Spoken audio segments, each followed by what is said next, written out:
This is Thomas-Mink, and this is the story of one of the first UFO reports in the 20th century. It is that of Private First Class Gerry Irwin. He was stationed at Fort Bliss in Texas and had been on leave for a month in Idaho. He was driving back to the base through southern Utah the night of February 20th, 1959. Gerry was late getting back to base, so he was rushing. And as he was driving, he saw a brilliant light in the sky. He watched it kind of go down over the horizon and pulled his car over to the side of the road. Gerry thought he had witnessed a plane crash. He got out of his car, took some shoe polish, and wrote "Stop" in gigantic letters on the side of his car. Then he put a note on the steering wheel asking whoever found it to go get help, that there had been a plane crash and he'd left to go help. Then he began to walk up the hill toward the area he thought that the plane had gone down on.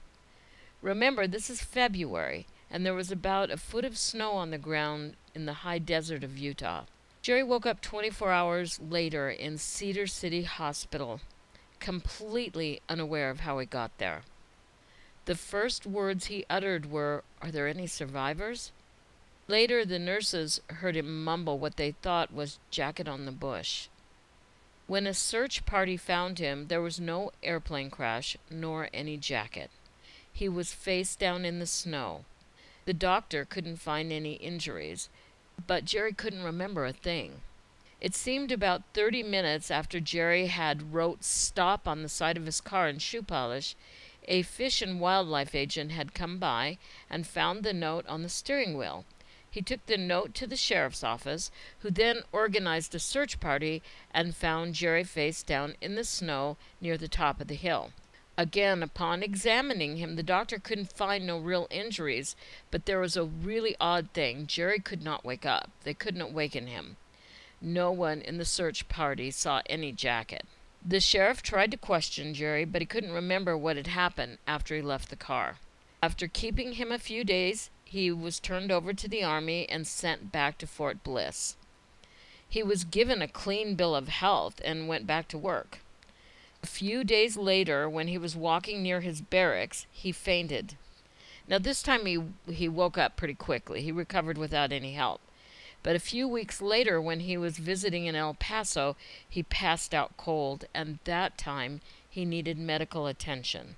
Gerry woke up again in a hospital asking, "Are there any survivors?"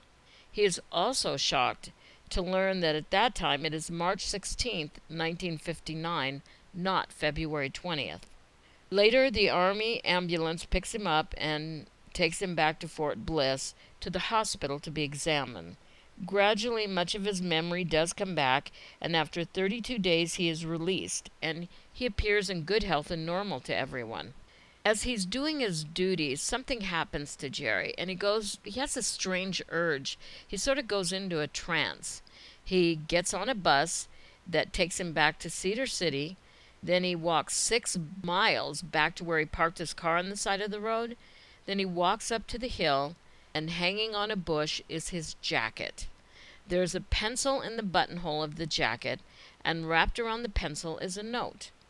Without reading the note, Gerry sets it on fire.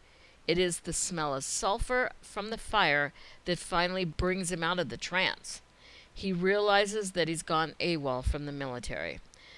So then Gerry hikes back into Cedar City and turns himself into the sheriff's office. The same sheriff that organized the search party for him. Gerry doesn't remember him.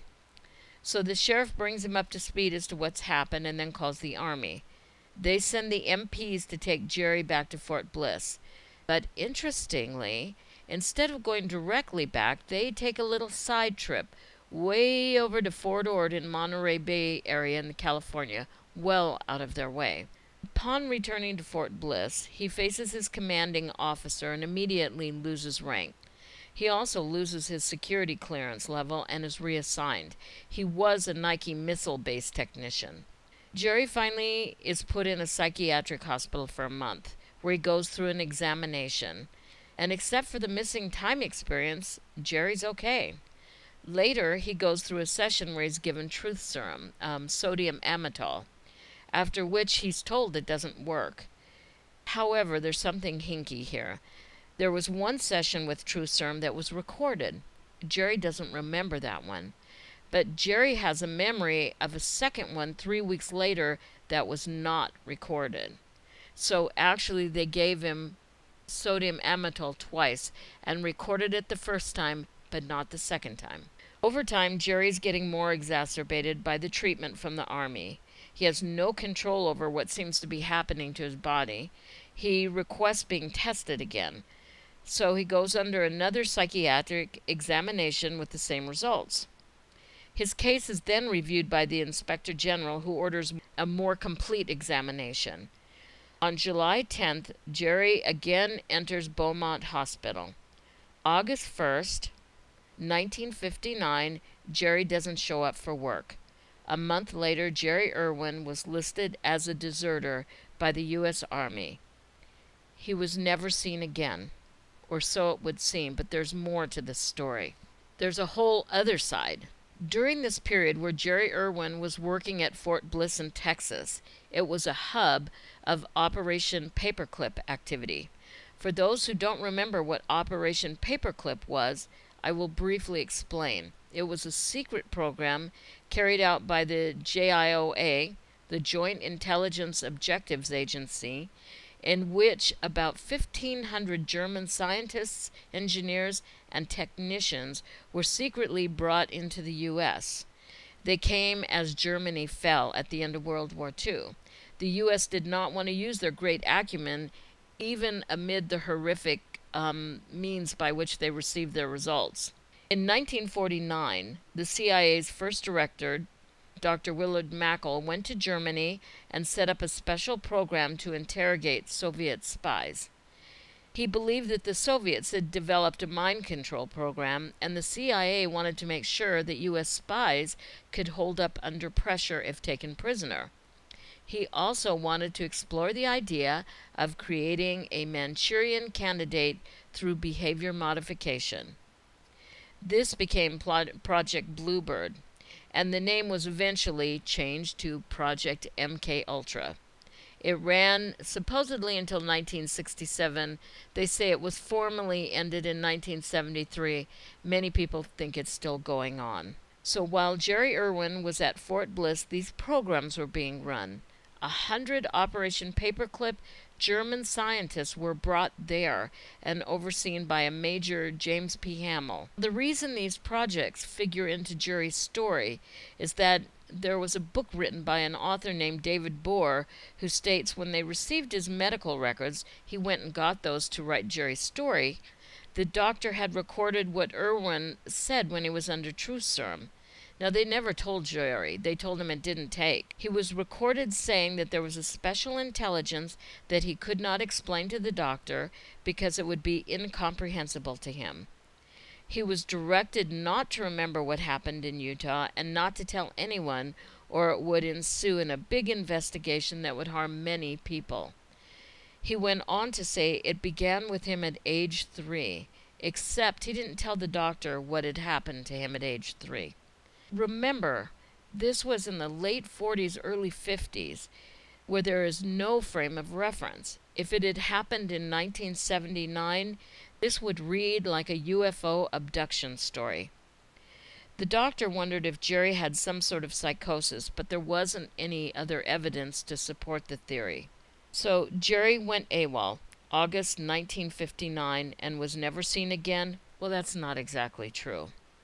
Author David Bohr went looking for Gerry Irwin, and before you think, well, that must have been difficult, it really wasn't. He went into the library, within 2 hours found information to contact him. So he called up Gerry thinking, well, maybe I have the wrong person.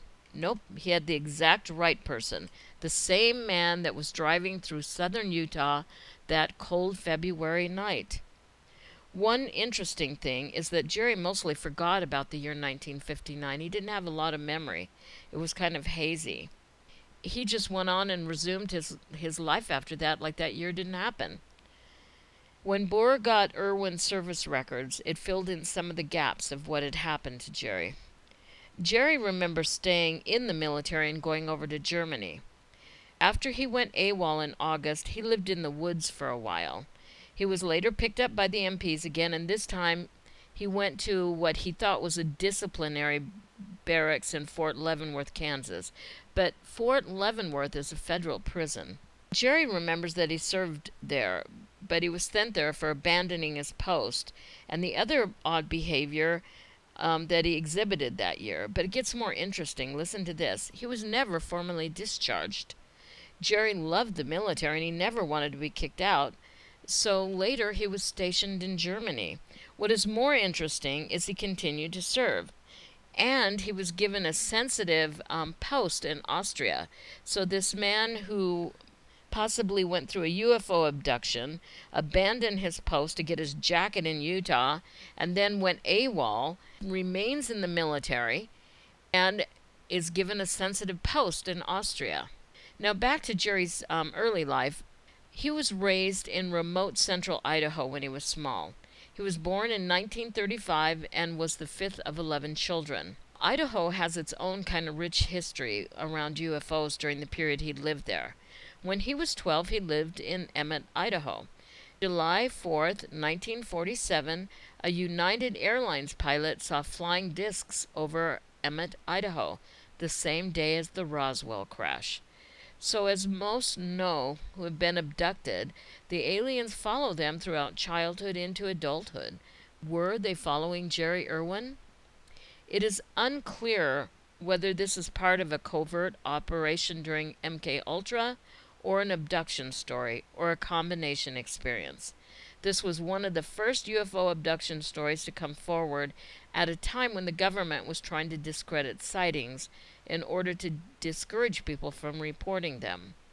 There was a quote from Gerry when Bohr found him. He said, "Who gives a damn about this story?" Well, Gerry Irwin, I sure do.